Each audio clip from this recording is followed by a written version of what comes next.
Hola, ¿qué tal, radioescuchas y televidentes que nos sintonizan cada martes en su programa favorito? Soy Nancy Palacios. Es un gusto estar aquí en Radio TV Taína. Gracias por su preferencia y como siempre es un gusto saludarlos. Nos encontramos en nuestro programa número 27.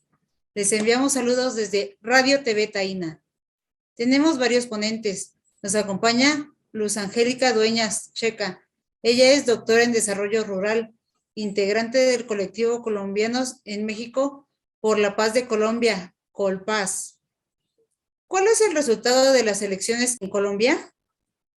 Muy buenas tardes, muchas gracias de nuevo por esta invitación. No puedo ocultar la alegría que siento al contar en este espacio que después de una larga lucha, de una larga batalla, por fin en Colombia llega la posibilidad de un gobierno alternativo, de un gobierno progresista, de un gobierno histórico. Los resultados dieron como ganador con 11.200.000 votos aproximadamente a Gustavo Petro y Francia Márquez, representando un 50.44% del total electoral, del total electoral en Colombia. Quiero resaltar aquí que es la primera vez que tanta gente acude masivamente a votar. El 58% del censo electoral acudió a las urnas y esto permitió que el fraude en Colombia no pasara, que masivamente la gente asistiera. Se formó un gran equipo de la población, de la gente que estuvo, que ha creído que es necesario cambiar eh, este gobierno en Colombia. Y bueno, pues estuvieron todos ahí, todas y todos, cuidando cada uno los votos en las elecciones que fueron el domingo 19 de junio en Colombia y que en el exterior fueron durante toda la semana. Así que bueno, nos encontramos hoy con la expectativa de un gobierno que se une a la ola latinoamericana de gobiernos progresistas, un gobierno que tiene en sus manos la necesidad y la obligación de reconstruir un país, de reconciliarlo, un país que lo entregan endeudado, con un alto índice de desempleo, con un incremento de la pobreza absoluta casi en un 20%, eh, y en condiciones prácticamente muy difíciles para gobernar. Sin embargo, este gobierno gana y gana Colombia, esa Colombia profunda de las regiones que han sido aisladas, marginadas, de esas regiones que siempre han estado desligadas de la cultura política del centro de Colombia. Así que bueno, pues tenemos hoy una gran esperanza, un gran triunfo que realmente pues nos llena de alegría a nosotros después de 200 años y que se ha intentado también lograr cambios en el país, ¿no? Creo que vienen retos muy grandes para Colombia, la reforma agraria, una reforma tributaria, retos que significan que el país sea menos inequitativo, que se logre la paz, una paz verdadera con justicia social, con dignidad, con verdad para las víctimas.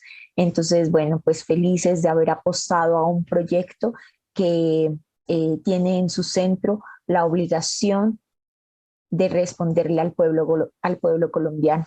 Es un gobierno del pueblo, con el pueblo, y creo que eso fue lo más significativo de todo este proceso en el que hoy estamos. Y pues, bueno, feliz, muy feliz, no puedo ocultar esta dicha y agradecer también a todos los gobiernos que se han solidarizado con la victoria de Gustavo Petro, pues especialmente al presidente mexicano Andrés Manuel López Obrador, quien tampoco pudo ocultar la emoción de que en Colombia ganara el progresismo, de que ya es justo que eh, soplen nuevos vientos de cambio y de transformación para este país que tanto ha padecido la violencia, el narcotráfico y la guerra sucia. Doctora Dueñas, ¿a qué problemáticas se enfrenta el nuevo gobierno? Sí, bueno, pensar en qué nos espera como gobierno es un reto grande, ¿no? Y cuáles serán los obstáculos, pues también, porque somos muy conscientes y yo creo que en esto va la apuesta de que apenas hemos dado el primer paso, de que hemos logrado llegar a ganar las elecciones, pero no con ello a transformar el país, ¿no? Y este consideramos que será un proceso de largo aliento que va más allá de un periodo de gobierno de 4 años. Esperamos no retroceder ni volver a las sombras y por eso creo que es tan importante que el trabajo sea cotidiano, que día a día estemos trabajando desde las bases, desde las comunidades, pero que también entendamos las limitaciones que tienen estos gobiernos que llegan a gobernar dentro de un sistema capitalista que todavía no se puede desestructurar totalmente, ¿no? Entonces, eso es muy importante para poder ubicarnos claramente dónde estamos, qué estamos haciendo. Y bueno, Petro en su discurso habló y señaló que en este momento lo que se requiere es sacar a Colombia del feudalismo en el que estamos, ¿no? De un sistema basado prácticamente en la acumulación de tierras, que nunca ha existido una reforma agraria que permita la democratización de la tierra y que esto ha sostenido la economía informal, ha sostenido la economía del narcotráfico, ¿no? Y que ha generado todos esos procesos de violencia. Así que siendo conscientes de este proceso, también somos conscientes de que nos enfrentamos a un gran monstruo que no porque haya sido derrotado en las elecciones, ha sido derrotado ideológicamente y tiene mucha fuerza y poder, ¿no? Y lo vemos en diferentes espacios. Yo creo que son 4 escenarios eh, a los que se va a enfrentar Petro, un poco complicados Petro y nosotros como país, ¿no? Los colombianos. El primer escenario, obstáculo, lo encontraremos en los medios de comunicación, ¿no? Que han sido hegemónicos y que se han encargado de sostener verdades creadas por la derecha, ¿no?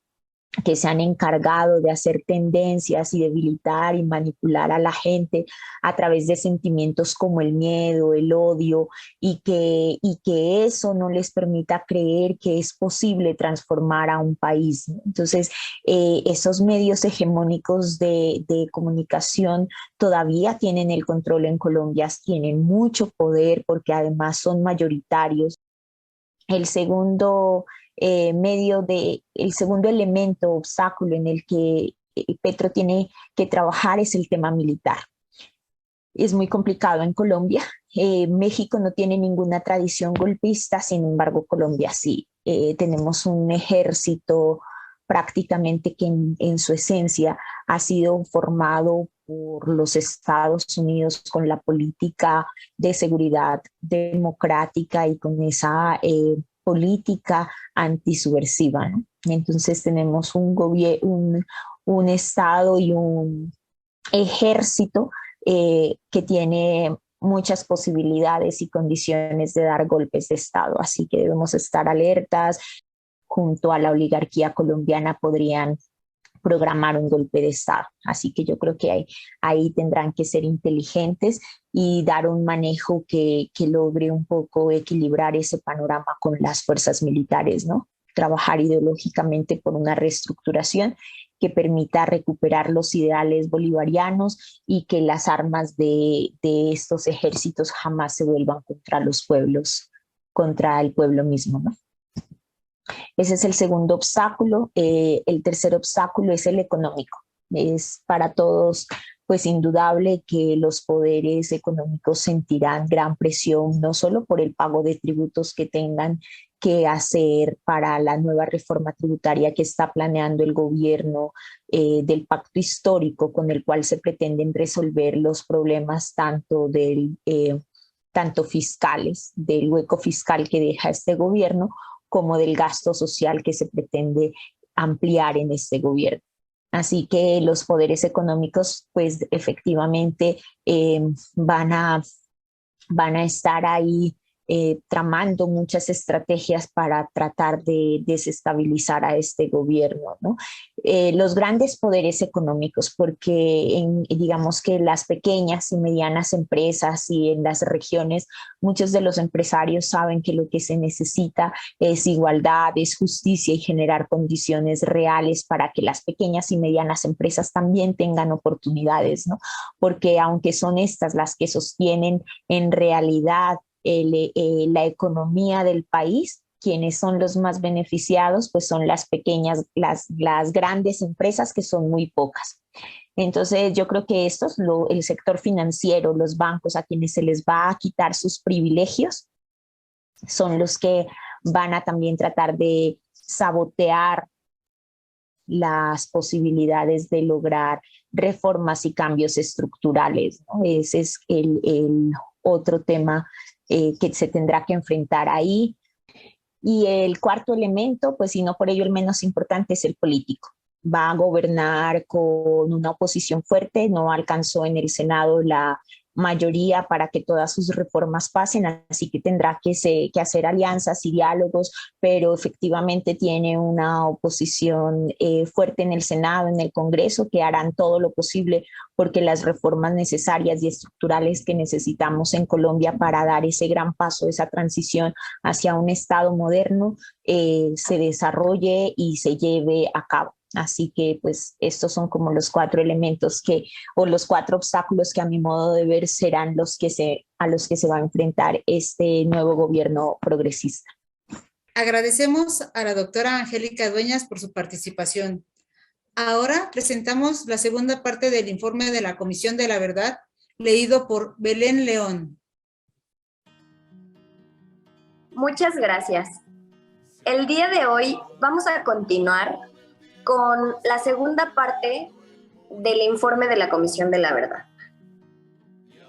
Como primer punto, vamos a recalcar que la semana pasada el presidente Andrés Manuel López Obrador anunció que el ejército debía tener sus archivos abiertos para la investigación que está realizando la Comisión de la Verdad.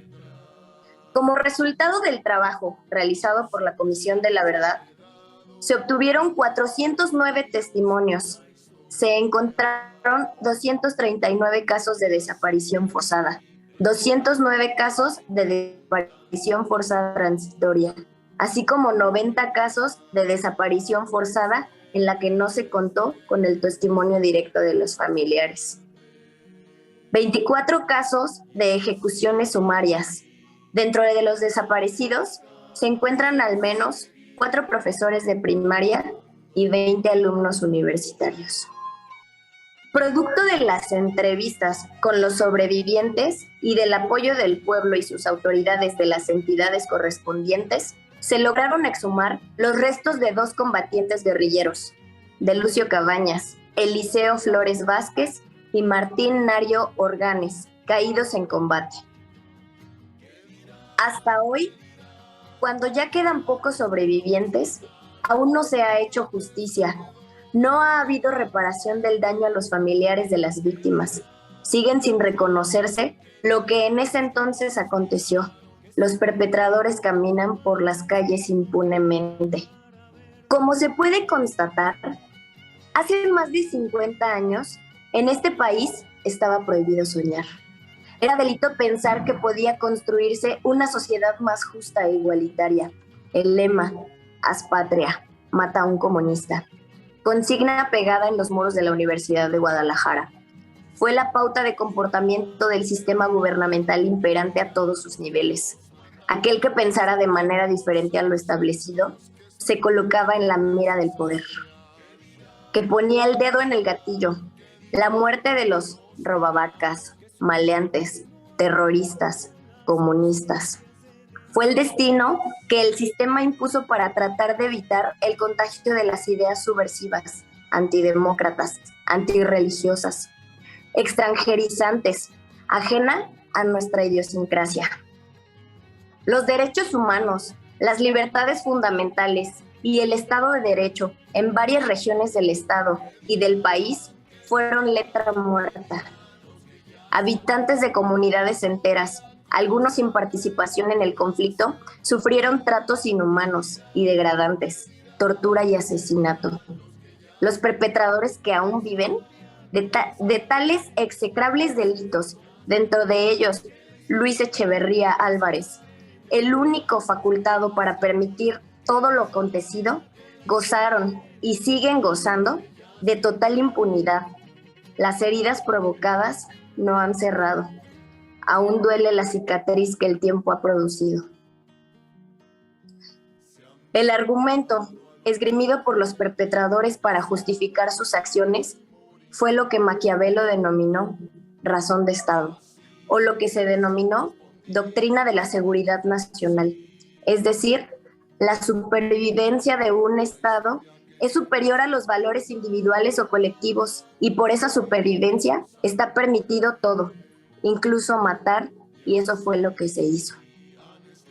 José Ingenieros tenía razón cuando decía: la tolerancia de los ideales ajenos es virtud suprema de los que piensan, pero nunca los perpetradores tuvieron la capacidad de pensar, o al menos de ser humanos en el estricto sentido de la palabra. Es decir, no tuvieron ni han tenido dignidad. Reparar un daño de tal magnitud no es posible.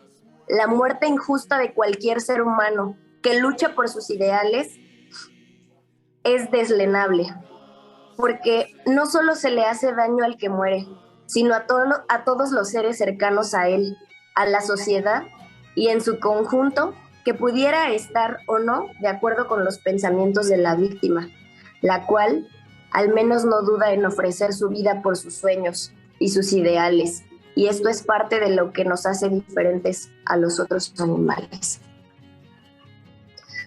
Una sociedad ignorante y pobre es fácilmente manipulable. Se puede implantar el miedo con la mayor facilidad e incluso, por raro que parezca, esta sociedad puede llegar a justificar las acciones criminales cometidas. Que su vida poco vale si uno queda para verla.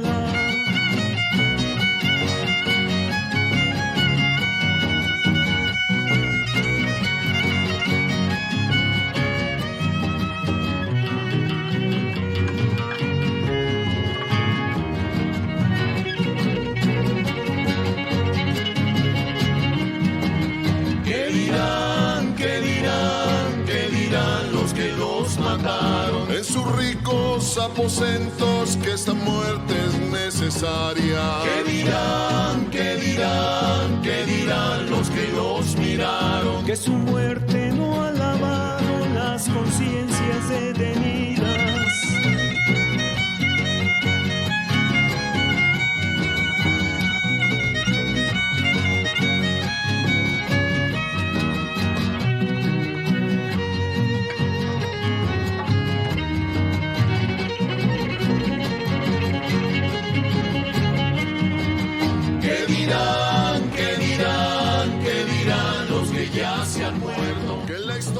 El día 11 de septiembre de 2001, murieron 3.045 personas en el ataque a las Torres Gemelas en Nueva York. Y todo mundo se enteró y expresó su manera de pensar. Ese mismo día, murieron de hambre 24.000 personas. 6.020 niños de diarrea, 2.700 de sarampión. Y de acuerdo a la Organización Mundial de la Salud, cada segundo de ese día murieron 15 de tuberculosis, de los cuales uno era un niño.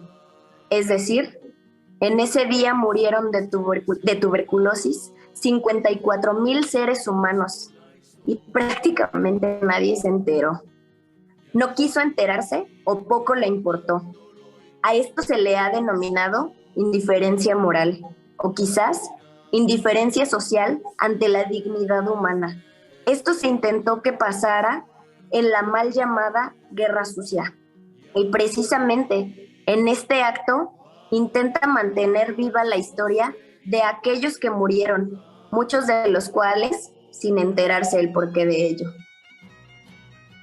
El miedo y la indiferencia social son algunos de los enemigos a vencer para que siempre prevalezca la memoria histórica colectiva. Hay que evitar que lo acontecido se vuelva a repetir, aun cuando los acontecimientos de la desaparición de los normalistas de Ayotzinapa, mientras no se aclare y se haga justicia, no nos permiten ser optimistas. Entre los seres humanos no existen diferencias más que de pensamiento, y de esos pensamientos, aunque sean contrarios, no constituyen argumentos para matar a alguien. Se debe desterrar para siempre toda la infamia que se ha cometido contra pueblos enteros. Los humanos tenemos una historia y una identidad que debe respetarse. Olvidarlo nos condena a repetir la historia. George Orwell decía: si la libertad significa algo, será sobre todo el derecho a decirle a alguna gente aquello que no quiere oír. Y hoy estamos ejerciendo ese derecho. Los que murieron sin saber por qué y los que fueron asesinados por sus ideales han abonado el suelo con su sangre para que los demás podamos caminar con más libertad por un mundo más humano. Aunque los conocimos muy poco o no los conocimos, sabemos que hoy caminan con nosotros y siempre estarán presentes. Algún día, la verdad plena de lo acontecido, por la que muchos mexicanos ofrecieron lo único que tenían, su vida, se conocerá con precisión cuando exista una verdadera voluntad política sustentada en la libertad, en la no explotación del hombre por el hombre y en la justicia. La Comisión de la Verdad espera que con este trabajo haya contribuido a conocerla un poco más. Gracias. Acapulco, Guerrero, junio de 2022. Agradecemos a Belén León. Presentamos en el segmento cultural al Instituto Nacional de Lenguas Indígenas, INALI.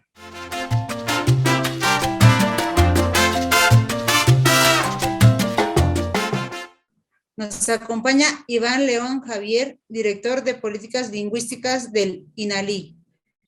Tlapillahuile, Nahua Notoca, Iván León Javier, Nitequite, Nican Campaín, Hueyicali, toca Instituto Nacional de Lenguas Indígenas, Nahua Nicyecana, C. Hueyitequillot Campaín, Dirección de Políticas Lingüísticas, Camilahuac Niyolpaqui, Canican, Ninen Toc Campaín, Tepoztlahtoliotl, Tepoztlamahuizolyotl, Taína, Tlazocamati. He dicho en la lengua indígena que domino, que es la lengua náhuatl. Buenas noches, me llamo Iván León Javier, laboro en el Instituto Nacional de Lenguas Indígenas aquí en México, conocido como INALI. Actualmente soy el director de Políticas Lingüísticas en esta institución. Estoy contento de estar aquí en este programa radial TV Taína. El Instituto Nacional de Lenguas Indígenas es un organismo descentralizado de la Administración Pública Federal en nuestro país. Es autónomo, con recursos propios.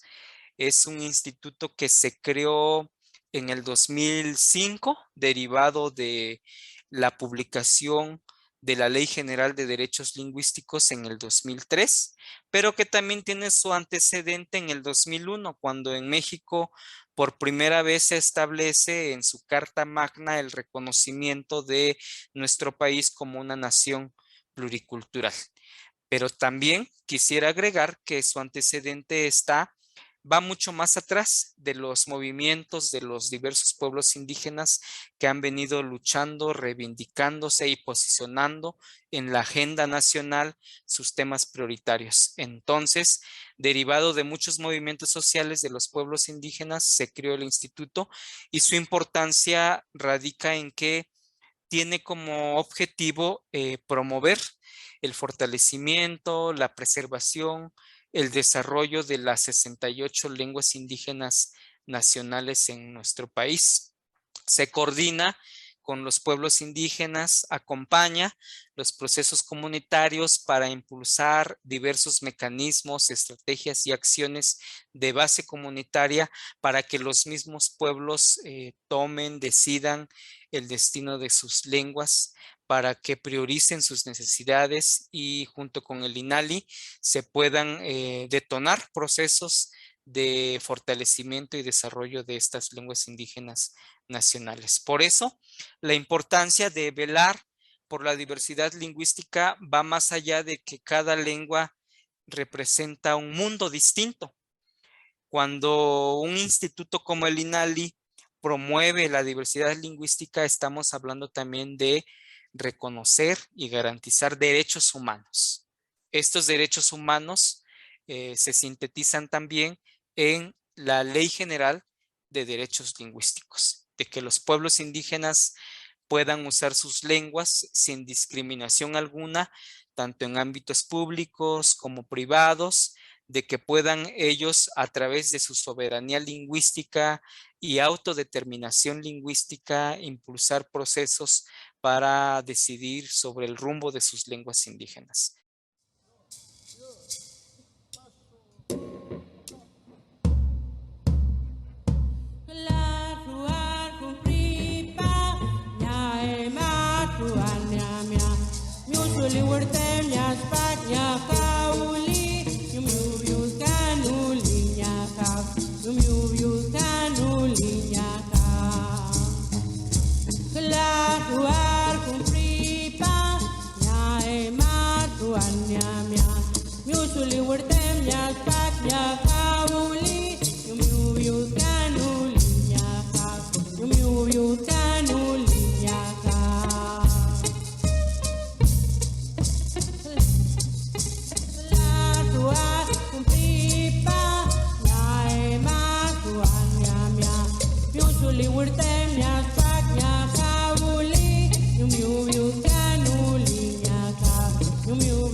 La política lingüística que promueve el Estado mexicano a través de la Secretaría de Cultura y a través del Instituto Nacional de Lenguas Indígenas deriva de la Ley General de Derechos Lingüísticos, en el que se traza como meta a mediano o largo plazo de poder instalar, de poder crear las condiciones sociolingüísticas para que las lenguas indígenas estén posicionadas equiparable a cualquier otra lengua en México, hablando en términos de que se habla el español como lengua franca, equiparable al español.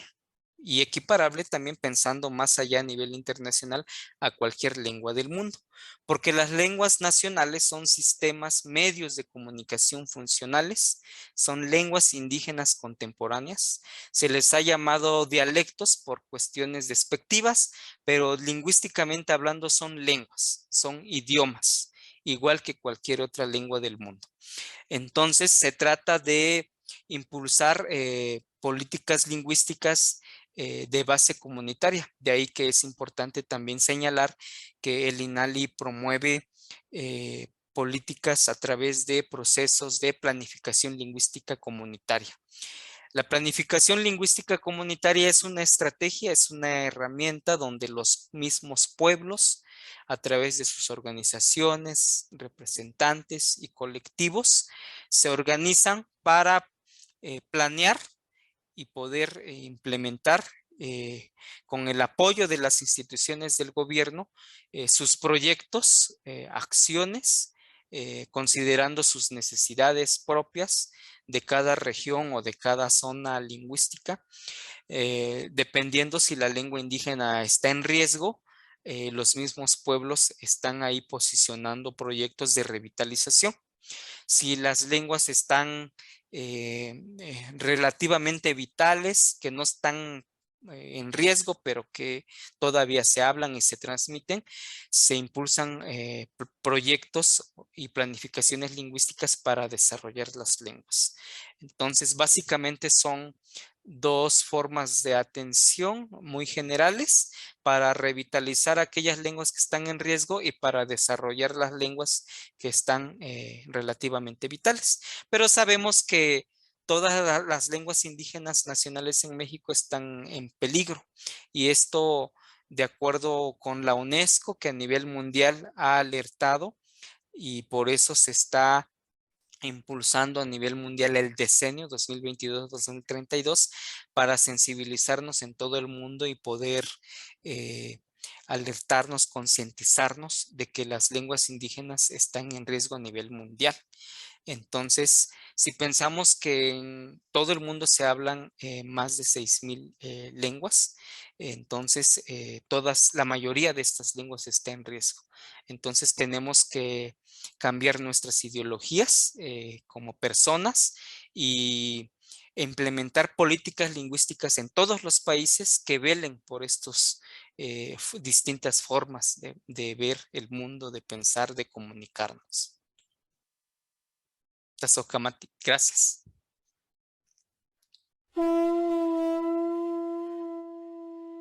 Nuimp hannik manyash ha ayuk choñ mahet kahpoch biakaps. Manidyachten je ayuk kwatukunya biaje te gipschastuk manuim kahp.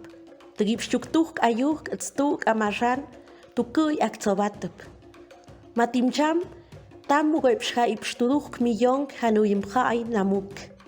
Tam nigau haustuk miyong mudip kapstup tuk a ayuk kahpochbie. Het gaat ook miyong mudip ka a ayuk kahpochbie kapstu. Hayak tanigau kochtjak majomukte namuk am khai hahungtuch. Nik khai a ayuk kapstup yuha nahuatl maya tzeltal mixteco et zapoteco. Mayotigipxuktuk a ayuk ipxmaktuk kuhkuguan kitugoña yixatep aguacateco ayapaneco et spapago. Kuan mubat mumayahkim nakwakxmakapxmayak manamuk han muguktuk et hamyuk achten vistenayen je a ayuk yak tanubetaget. Jak mugbuktakt bunet kapstup je ja ayuk. Dios kuhuyip.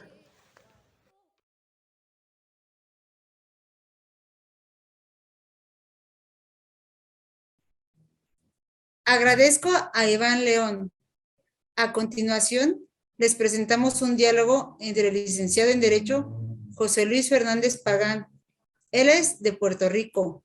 Es miembro de la Comisión de Relaciones Exteriores del Partido Independentista Puertorriqueño y corresponsal de Radio TV Taína en Puerto Rico. Y el doctor Ramón O'Neill Santos. Él es licenciado en Ciencias Políticas, Juris Doctor, fundador del Comité Amigos de Puerto Rico, con el tema de la resolución de la descolonización de Puerto Rico en la ONU. Gracias, Nancy. Esta noche vamos a tocar específicamente ese tema que tú acabas de mencionar, que está relacionado a la asamblea que hubo el pasado 20 de junio de este año en las Naciones Unidas, específicamente con relación al Comité de Descolonización para Puerto Rico. Y vamos a discutir sobre este tema, compañero Ramón O'Neill y este servidor. Pero antes de entrar en el tema, saludos, Ramón, ¿cómo estamos? Muy bien, ¿y tú, mi distinguido? ¿Bien? Vamos a hacer como un diálogo aquí. Pero me gustaría antes de entrar al tema de qué pasó con relación a los trabajos del Comité de Descolonización con relación al caso de Puerto Rico. Me gustaría tocar primeramente cuáles son los objetivos de la ONU. Si es que estos objetivos, igual tocar brevemente unos puntos con relación a la resolución 1514-15 y ver si en esta decisión, esta resolución número 40, se están logrando, o dentro de todo este historial, que ya llevamos como 40 resoluciones, si se están cumpliendo los objetivos de la ONU y el Comité de Descolonización, y qué está pasando, que llevamos 40 resoluciones y Puerto Rico no es independiente, Estados Unidos no, básicamente ha hecho caso omiso. Si vemos, mira, Ramón, yo estaba analizando o buscando el listado y la ONU tiene 5 objetivos. Uno, que es mantener la paz y la seguridad internacional. Hoy, ahora tenemos un conflicto en Rusia y ahí pues no está garantizando la paz y la seguridad internacional. Proteger los derechos humanos, distribuir la ayuda humanitaria, apoyar el desarrollo sostenible y la acción climática y defender el derecho internacional. Aquí en esos 5 objetivos yo veo que no están cumpliéndose con relación a Puerto Rico. Lo discutimos ya mismo. Y aquí, porque aquí hay unos issues que se han estado levantando, como la cuestión de no la protección de la zona marítimo terrestre. Y también con relación a la resolución 1514-15, hay 3 partes bien claves, que es la sujeción, número 1, que es la declaración, número 1, y lo voy a citar aquí, la sujeción de los pueblos a una subyugación de nación y explotación extranjera constituye una denegación de los derechos humanos fundamentales. Es contraria a la Carta de las Naciones Unidas y compromete la causa de la paz y la cooperación mundiales. 2.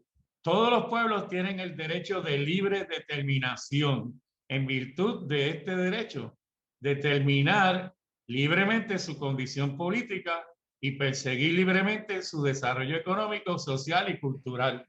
Pero todo esto bajo el tercer punto, que es lo que se dice, que es lo que ellos dicen, que la falta de preparación en el orden político, mira qué detalle interesante, el hecho de que ese territorio no tenga una preparación en el orden político, económico, social y educativo, no deberá servir de pretexto para retrasar la independencia de ese territorio. ¿Qué te parece eso?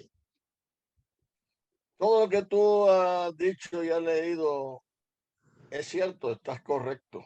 Inclusive eso último que tú mencionaste fue el argumento fundamental que utilizó el apóstata Luis Muñoz Marín para no aceptar aquel proyecto de darle a Puerto Rico la independencia. Creo que el proyecto Tiden. Y entonces vino con la política de que había que primero desarrollar el país para después hacer la independencia, que la independencia estaba a la vuelta de la esquina y esa esquina nunca llegó. Ahora, hay un detalle bien importante y esto hay que tenerlo bien claro. Cuando se crea las Naciones Unidas, especialmente había un capítulo, y existe todavía, escrito, que tenía que ver con los fideicomisos, con los países en fideicomiso y bajo tutelaje o protectorado. Eran muchos. O sea, ahí predominó la posición de los países imperialistas de aquel ayer cuando terminó la Segunda Guerra Mundial, que tenían colonias previas y después adquirieron colonias posteriores y que no querían dejar de ser imperio. El mejor ejemplo, tenemos 2 ejemplos cerquitas. Vietnam pelearon contra los japoneses, se vino el armisticio, la paz. Pero ¿qué hizo Francia? Quiso volver a ocupar a Vietnam. Argelia, lo mismito. Entonces tuvieron que hacer una guerra de liberación y así como esos 2 países, muchos otros. Ahí tuvo que ver mucho la ex Unión de Repúblicas Socialistas Soviéticas, los miembros que eran del Pacto de Varsovia y América Latina para crear la resolución 1514 Romano 15, que es la que trastoca, es la que modifica en los hechos la ONU con referencia a los países que bajo estado de fideicomiso, o sea, bajo administración de otras naciones. Era una forma de encubrir el coloniaje. De hecho, Ramón, es importante. interesante lo que tú señalaste ahorita, que el argumento que utiliza Muñoz Marín y se crea entonces el Estado Libre Asociado es en el 1950. O sea, desde el 1948 que está fraguándose este movimiento de cambio, porque es el resultado de lo que fue el resultado al fin, o sea, a los finales de la Segunda Guerra Mundial. Ahora, la resolución 1514-15 se proclama en el 1960, o sea que son 8 años después que Puerto Rico sale de Estados Unidos, saca a Puerto Rico de la lista de países colonizados. Y quien empieza y quien impulsa esta resolución 1514 es Nikita Khrushchev, es Rusia, y tiene el apoyo entonces dentro de la ONU, porque Rusia estaba, Rusia era el presidente de la Unión Soviética, y están impulsando esto. Y entonces, sin embargo, vienen y en este tercero dice que la falta de preparación de un orden político, económico, social y educativo no debe de servir como pretexto. Ahora mismo se hace bien actual esto, porque Puerto Rico sigue siendo un territorio y ya con la decisión de el Tribunal Supremo de Estados Unidos y otras decisiones que han habido, Estados Unidos ha prácticamente puesto a Puerto Rico en una situación colonial. Decir que el ELA no garantizaba nada en términos de que Puerto Rico se liberara como un territorio. Dime, cuéntame, O'Neill. Quiero tomar ese punto desde dos enfoques. Para mí, el Comité de Descolonización ya cumplió con su función y es un mecanismo obsoleto, porque 40 años de resolución tras resolución, eso se ha convertido en un refrito, e inclusive las resoluciones ya están previamente negociadas en cabildeo interno de los países principales que promueven las vistas. Antes tomaban hasta 2 días, 3 días, hasta una semana. Hoy en día, en un solo día participan 40. O sea, el objetivo con relación a Puerto Rico no ha avanzado en lo absoluto. Entonces, yo soy de la opinión que hay que empezar a considerar el hacerle un vacío al Comité de Descolonización, porque eso se ha convertido como una pasarela. Estamos hablando de 40 años, ahí caben 2 generaciones. Yo me acuerdo que yo estaba estudiando primer semestre de leyes o de derecho cuando salió la primera resolución. Sí, se han logrado algunas cosas, que de libertad de presos políticos, pero también Cuba, por ejemplo, logró, sin recurrir al Comité de Descolonización, sacar en libertad a los 5 que ellos llamaron héroes cubanos. Eso por un lado. Entonces, por otro lado, yo soy de la opinión que hay que también tomar en consideración lo que dijo una joven de la diáspora, que mencionó que había que respetar todos los procesos, que buscaban la independencia, la vía electoral, la abstención electoral, la resistencia pacífica, etcétera. Yo recomiendo, como patriota, y no sería nuevo esto, que se haga una mesa de las organizaciones patrióticas en Puerto Rico y que determinen escoger o respaldar uno de esos métodos. Yo me inclinaría por el proceso electoral en este momento y un respaldo total al máximo exponente, que es el Partido Independentista Puertorriqueño, pero con el respaldo de las demás organizaciones posterior a un inventario donde se incluyan locales, sistemas de sonido, altoparlante, camioneta, o sea, el equipo humano también y el equipo material. Si eso no resulta, entonces tenemos las otras alternativas, pero quiero hacer una salvedad. No se puede renunciar ni remotamente al método de la lucha armada, porque ese método está reconocido también por el derecho internacional para los países que están sometidos a un sistema colonial. Lo que tú dijiste es cierto, José Luis. Luego de esto quiero escucharte. Estados Unidos ha hecho caso omiso a 40 resoluciones.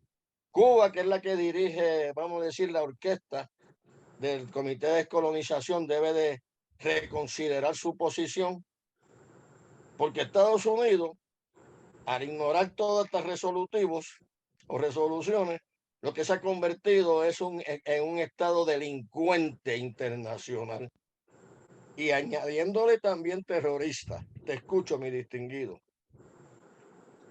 De hecho, hablando precisamente sobre qué es lo que ha hecho Estados Unidos con relación a estas 40 resoluciones, en el 1916, en el 2016, ¿qué resultado tuvo la resolución de ese año? Pues mira, Barack Obama y el Congreso aprueban la ley promesa.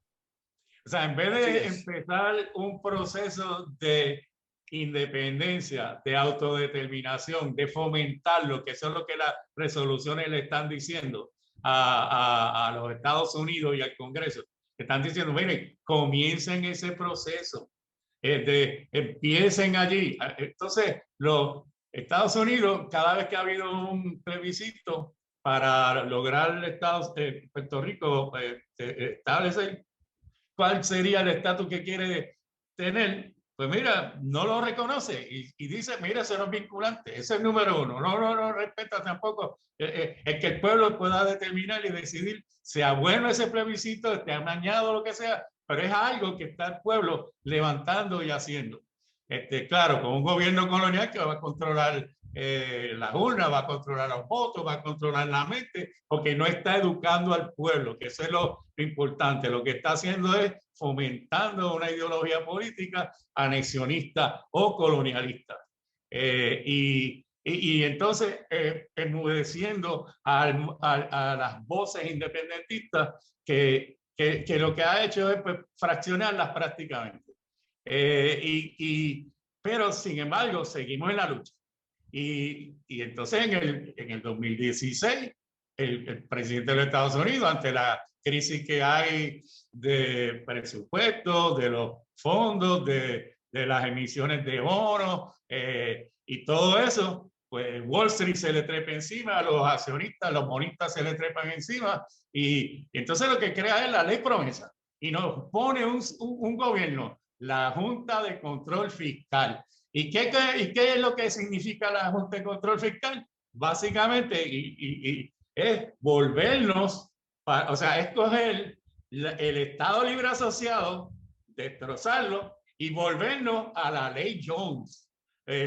O si más todavía, a la ley Jones, porque la ley Jones es la Foraker era la que establecía, que, bueno, prácticamente a la ley Foraker, al 1900. Porque ahora Estados Unidos es el que determina en la legislatura cuáles son las leyes, en el presupuesto cuál va a ser el presupuesto que va a Puerto Rico a tener, cuáles son las necesidades de Puerto Rico, etcétera. ¿Qué te parece? Coincido contigo totalmente. Ellos vienen y retrotraen al Estado Libre Asociado previo a lo que tú dijiste, a la ley Jones, pero no retrotraen, no acatan las solicitudes de algunos de los peticionarios en el comité y no retrotrae a el ELA al 52 previo a que ellos lograran en la ONU por artimaña y porque la correlación de fuerza era otra, el que lo excluyeran de dar informe de su colonia. Porque eso tiene que ver también con la cuestión fiduciaria de las colonias. Entonces ellos se eximieron y básicamente dijeron públicamente los tres poderes de Estados Unidos que Puerto Rico es una colonia. Ellos mismos lo admiten. Tú sabes como abogado que tú eres, que admisión de culpa, relevo de prueba. ¿Qué mejor prueba que eso? Pero yo quiero añadir algo. La resolución, que están mal quienes dicen que no cabe la anexión como método o alternativa descolonizadora. Eso no lo dice la 1514 15, no. Pero dice la resolución 1571 Romano 15, sí lo dice. Y esa resolución se aprobó un día después de la 1514 15 Romano. Y ahí es donde establece las tres alternativas: independencia, libre asociación política soberana y la anexión. Pero la anexión no es porque sí. La anexión tiene que ser mediante un proceso donde el pueblo que acepta al que se quiere integrar y la nacionalidad que se quiere integrar, tiene que haber un acuerdo y una voluntad masiva. Esa resolución establece los criterios. ¿Ves? Ahora bien, ¿qué yo haría? Ya yo dije lo de una mesa y pensar en primero escoger un método y luego otro. Yo le diría o le digo a este congresista de ascendencia mexicana y a las dos puertorriqueñas, que yo no creo que sean traidoras. Yo creo que ellas tienen una visión dentro de su dinámica congresional. Yo entiendo que estos congresistas, las dos puertorriqueñas y el mexicano, deben de olvidarse de impulsar el plebiscito. El plebiscito no va a resolver nada. Lo que ellos tienen que hacer es buscar que el Congreso norteamericano, el Senado y la Cámara de Representantes de ellos aprueben una resolución conjunta reconociendo el derecho de la nacionalidad de Puerto Rico a ser libre. Eso lo hizo Cuba. Cuba lo logró antes que Estados Unidos invadiera a Cuba en la guerra hispanoamericana. Y cuando el sector anexionista de Cuba quiso acogerse al Tratado de Paz, no pudieron.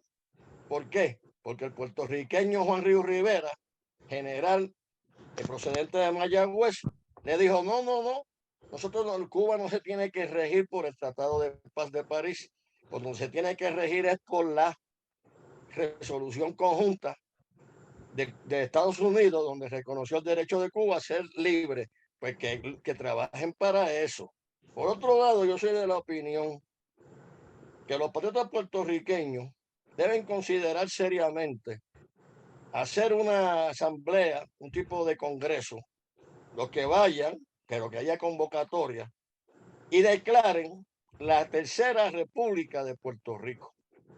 Hubo una en Grito del Aire, la segunda en la insurrección nacionalista del 50, y que esta sea la tercera, y que haya un gobierno, no provisional, un gobierno en propiedad.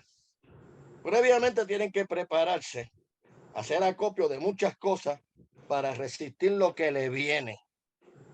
Entonces, así con ese nuevo estado, que se puede llamar la Tercera República de Puerto Rico o el Estado Nacional de Puerto Rico, pudieran pedir el ingreso a las Naciones Unidas acogiéndose al derecho internacional y al propio procedimiento de la Organización de las Naciones Unidas. haciendo la solicitud. Que se olvide Cuba de lo que está haciendo, se le agradecerá toda la vida, pero también nosotros hemos hecho por ellos mucho y por otros países. Y el que está bajo un sistema colonial es Puerto Rico. Entonces, si verdaderamente quieren ayudar a terminar con el colonialismo en Puerto Rico, que se dejen de evasivas. Nosotros necesitamos comprometer a Estados Unidos. Y si no, pues, si no hay muchas alternativas, y eso tendría que ver con la tranquilidad y la paz internacional. Ahí tenemos que no somos únicos, también abusan y están casi exterminando a la nación palestina. Un ejemplo excelente de lo que es el imperialismo, que también a nosotros nos lo aplican de otra forma. Eso es lo que yo quería expresar. Bueno, gracias, Ramón. Creo que terminamos esta intervención. No, hay mucho más tela de cortar, pero el tiempo nos traiciona. Posiblemente podemos cubrir este tema eventualmente y continuarlo. Bueno, gracias, Nancy, por esta oportunidad. Y buenas noches, compañeros y personas que nos están viendo a través de la red. Buenas noches a todos y gracias por haberme dado la oportunidad de participar. Agradezco al licenciado Fernández Pagán y al doctor Ramón O'Neill. Agradecemos en la producción técnica y edición a Freddy Vadillo. En la producción ejecutiva a Juan Antonio Papo Castillo Postmortem, a Rodrigo Lucena, a Enrique Caruqui, a Ramón O'Neill, y en el diseño gráfico a Anita Avilés. Colaboradores: Elda Carreño, Talía Durán, Sofi Mondragón, Yasmín Durán, Belén León, Enrique Aguilar y Raúl Pérez Ríos. Con gusto, seguimos recibiendo sus comentarios en nuestras redes sociales, así como también agradecemos sus llamadas a nuestros números telefónicos. Me despido de ustedes, no sin antes recordarles que sigan compartiendo nuestro programa. Reciban un fuerte abrazo de su amiga Nancy Palacios Ortega.